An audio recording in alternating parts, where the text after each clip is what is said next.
Relation से related आपके जितनी भी समस्याएं हैं उन्हें आज गिन लीजिए उंगलियों पर और ध्यान से देखिए आज का कालचक्र, क्योंकि आज कालचक्र में पंडित सुरेश पांडे जी आपको बताने वाले हैं कैसे छोटे छोटे 50 उपायों से मां लक्ष्मी की असीम कृपा आपको प्राप्त हो सकती है और पैसों से जुड़ी हर परेशानी आपकी दूर हो जाएगी। तो आज का कार्यक्रम आपको जरूर देखना चाहिए। तो हमारा आज का विषय हर उस आम आदमी से जुड़ा हुआ है जो दिन रात मेहनत करके पैसा कमाकर अपनी जरूरतों को पूरा कर रहा है, लेकिन मेहनत के साथ अगर भाग्य साथ ना हो तो ये मेहनत भी बेकार हो जाती है। इसलिए आज कालचक्र में पंडित जी आपको वो उपाय बताने वाले हैं जिसे करने से आपकी मेहनत भी सफल होगी और किस्मत का साथ भी आपको मिलेगा। तो चलिए सबसे पहले पंडित जी से जानते हैं कि अगर आमदनी से ज्यादा आपका खर्च हो रहा है, जो लगभग हर दूसरे घर में होता है, तो कौन से उपाय करके हम इस फिजूल खर्ची पर विराम लगा सकते हैं। पंडित जी ये भी बताइए कैसे विराम लगा सकते हैं फिजूल खर्ची पर। लेकिन एक सवाल जो हमेशा हमेशा का सवाल है, हमेशा पूछा जाता है, मैं चाहती हूँ उस पर आपका मत क्या है, आप जरूर बताइए। किस्मत ज्यादा मायने रखती है या फिर आपका कर्म ज्यादा मायने रखता है? देखो, किस्मत ज्यादा मायने रखती है।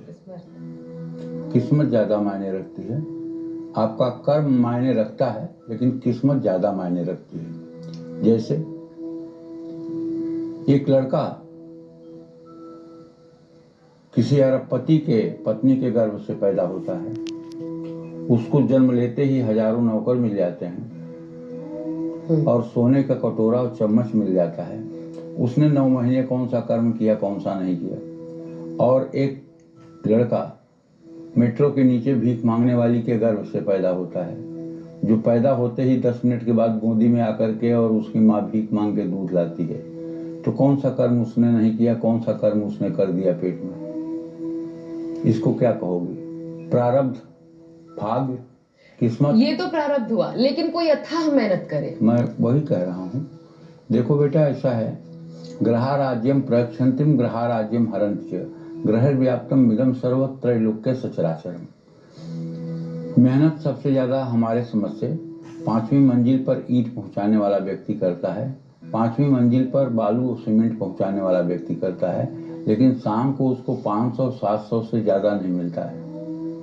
और जो लोग केवल ऑफिस में बैठ करके 3 सिग्नेचर कर देते हैं, उनको दिन भर में 20,000 मिल जाता है। तो कहने का मतलब ये है कि हमारे पूर्व जन्म का जो प्रारब्ध है वो न कहीं हमारे मतलब की मेहनत के साथ और हमारे पुरुषार्थ के साथ जुड़ा हुआ है। शास्त्रों में इसको लेकर कुछ कहा गया है? बहुत कुछ कहा गया है। इससे पहले ज्योतिष शास्त्र की बात करता हूँ। ज्योतिष का कार्यक्रम है तो ज्योतिष शास्त्र की बात करता हूँ। अगर किसी के कुंडली में धन भाव का स्वामी व्यय भाव में हो तो ऐसा आदमी पूरे जीवन मेहनत करके मर जाए लेकिन वो 20,000 बैंक बैलेंस नहीं कर पाता। और किसी के कुंडली में व्यय भाव का स्वामी धन भाव में हो जाए और धन भाव का स्वामी व्यय भाव में हो जाए तो ऐसा आदमी अपनी रोटी तो खा लेता है लेकिन कभी 10 रुपए बचा नहीं पाता है। ठीक है। और किसी के धन भाव का स्वामी पापक ग्रहों से दृष्ट हो जाए और पापक ग्रहों से युक्त हो जाए तो ऐसे आदमी का हर प्रकार से धन का नुकसान ही होता रहता है और हर समय कर्ज में ही डूबा रहता है। अगर किसी के 10म भाव का स्वामी व्यय भाव में हो जाए तो ऐसा आदमी नख से सिख तक कर्ज में रहता है और उसे दिवालिया होने तक की नौबत आती है।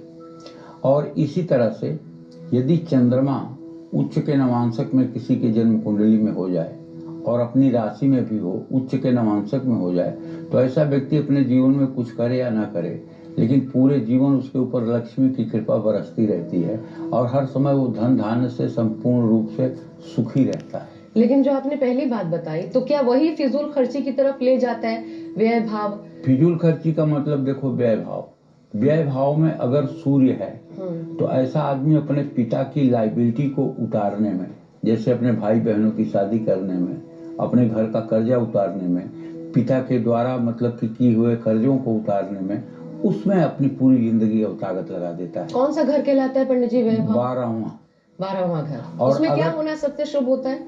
उसमें केतु का होना सबसे अच्छा माना जाता है। ठीक है। केतु मोक्ष का कारक ग्रह है। 12वें घर में केतु जाता है तो मोक्ष देता है। और 12वें घर में जो भी ग्रह जाते हैं तो जिस भाव के स्वामी होते हैं उस भाव का फल निरस्त हो जाता है।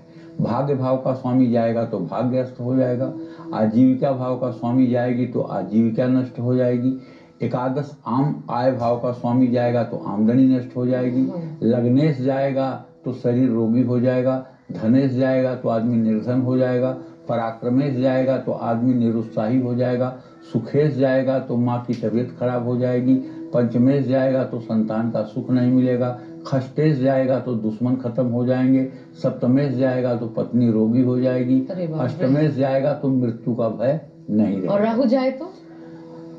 राहु इस बात पर डिपेंड करता है कि वो किस राशि में है। अगर वृश्चिक और धनु राशि के अलावा किसी दूसरी राशि में है और उस राशि का स्वामी अच्छी स्थिति में है तो राहु बुरा परिणाम नहीं करेगा। यद्यद भाव गते राहु केतुश्च जनने नृणाम यद्यद भावे संयुक्तम तत्फलम प्रतिषेधलम। मतलब जिस ग्रह की राशि में राहु जाएगा उस ग्रह की क्या स्थिति है उस पर निर्भर करेगा। हाँ, और वो ग्रह किस स्थिति में है, वो उच्च अवस्था में है, स्वराशिस्थ है, मूल त्रिकोण में है, या अपने मित्र के राशि में है, या शत्रु के राशि में है, या पापक ग्रह के साथ है, या पापक ग्रह से दृष्ट है, या सूर्य के साथ है। तो ये जो ग्रहों की 10 अवस्था होती है उसमें उसकी अवस्था क्या है, उसके अनुसार राहु का फल होगा। तो कुल मिलाकर एक ग्रह को पकड़कर नहीं बल्कि पूरी कुंडली का मूल्यांकन, पूरी कुंडली के मूल्यांकन से ही किसी व्यक्ति के ऊपर लक्ष्मी की कृपा अकृपा की बात समझ में आती है। तो पंडित जी अभी जो व्यय फिजूल खर्ची हम बता रहे हैं उसको रोकना हो जीवन में अगर है, ज्यादातर लोग करते हैं है ना, ज्यादातर फिजूल खर्ची होती है, तो बताइए। देखो ऐसा है आशा, इसके लिए देखो 84 लाख योनियों में मनुष्य की एक ऐसी योनि है। देखो बुद्धि तो मतलब कि पशुओं में भी होती है, पंछियों में भी होती है। वो अपने बच्चे को पहचान लेते हैं, वो अपने बच्चे को ही दूध पिलाते हैं, वो अपने बच्चे को ही चारा चुंगाते हैं। बुद्धि तो उनके अंदर भी है, लेकिन उनके अंदर अगर नहीं है तो विवेक नहीं है। बुद्धि विवेक में क्या अंतर है? बुद्धि और विवेक में बहुत अंतर है। बुद्धि वो है जो अपने योगक्षेम के लिए प्रयोग किया जाए, जो अपने योगक्षेम के लिए प्रयोग किया जाए। अच्छा। और विवेक वो है कि क्या उचित है क्या अनुचित है, अपने सुख की प्राप्ति के लिए भी क्या उचित है क्या अनुचित है, उचित मार्ग का अनुसरण करना विवेक कहलाता है। अच्छा। तो बुद्धि और विवेक में बहुत अंतर है। बुद्धि जब विवेक से नियंत्रित होती है तो आदमी सदाचार के रास्ते पर चलता है, और बुद्धि जब मन के साथ संयुक्त हो जाती है तो दुराचार के रास्ते पर बढ़ निकलती है। अच्छा, बुद्धि सबके पास है, विवेक सबके पास होना अनिवार्य नहीं? हाँ, विवेक सबके पास होना अनिवार्य है। विवेक बहुत जरूरी चीज है। मन जो है वो बुद्धि से जुड़ा हुआ है। मन अपने हर कार्य को बुद्धि से जबरदस्ती दस्तखत करवा लेता है कि ये करो, और अगर बुद्धि कमजोर है तो दस्तखत कर देती है। जैसे मन कोई गलत कार्य करना चाहता है तो वो बुद्धि से पूछेगा, बुद्धि एक बार दो बार ना कहेगी, लेकिन वो फिर इतना प्रेशर बनाएगा कि बुद्धि कह देगी कि ठीक है। तो आदमी अनैतिक काम करेगा और आसक्ति में आकर के, और फिर उसके बाद मैं एक चीज पंडित जी, ये जो फिजूल खर्ची का आप बता रहे हैं ना, अभी आप उपाय बताएंगे, एक चीज लेकिन जरूर जानना चाहती हूँ। रील की दुनिया है, बहुत लोग रील देखते हैं और बहुत सारी ऐसी चीजें आती है, मैंने भी देखी है। उसमें एक आता है कि अगर आपको लक्ष्मी चाहिए ना तो खूब खर्चा करिए, खूब खर्चा करिए अपने ऊपर, अपने सारे शौक पूरा करिए। तो खर्चे से लक्ष्मी जी कैसे प्रसन्न हो जाती? देखो ऐसा नहीं है। बिरला जी ने अपने पुत्र को चिट्ठी लिखा, बिरला जी ने अपने पुत्र को चिट्ठी लिखा कि यदि तुम्हें लगे कि तुम्हारे लड़के तुम्हारे धन का उपयोग अपनी विलासिता और अय्यासी में करेंगे तो तुम अपना सारा धन किसी धार्मिक संस्थान को या सरकार को डोनेट कर देना, और 1 रुपए भी मत बचाना, क्योंकि तुम्हारे धन से तुम्हारे बच्चों का केवल धन नाश ही नहीं होगा बल्कि उनका संस्कार और उनका चरित्र भी नष्ट हो जाएगा। इसलिए धन को कभी बचा करके मत रखना। अगर तुम्हें लगे कि लड़के धन का सही सदुपयोग नहीं करने वाले हैं तो सारा धन डोनेट कर देना, ठीक है। तो देखो पैसे की जरूरत तो है, लेकिन पैसा संपत्ति जो है वो विपत्ति का मूल कारण भी है। संपत्ति जो है ये विपत्ति का मूल कारण है। जितना भी व्यभिचार, दुराचार, अनाचार और अय्यासी होती है, सब पैसे के ही बल पर होती है। इससे पैसा तो जो खर्च होता है, लेकिन मनुष्य का जो नैतिक बल, जो चरित्र है, वो जो दुर्बल निर्बल होकर के धराशायी होता है, उसे उसका ये जन्म और अगला जन्म दोनों नष्ट भ्रष्ट हो जाता है।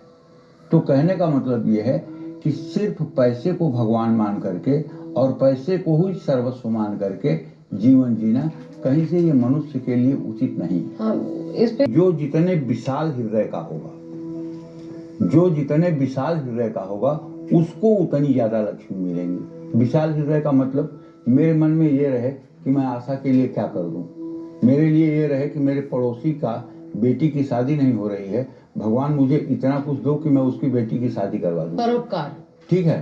परहित परहित। वृक्ष कबहु नहीं फल भखै, नदी न संचय नीर, परमारथ के कारणे साधुन धरा शरीर। जो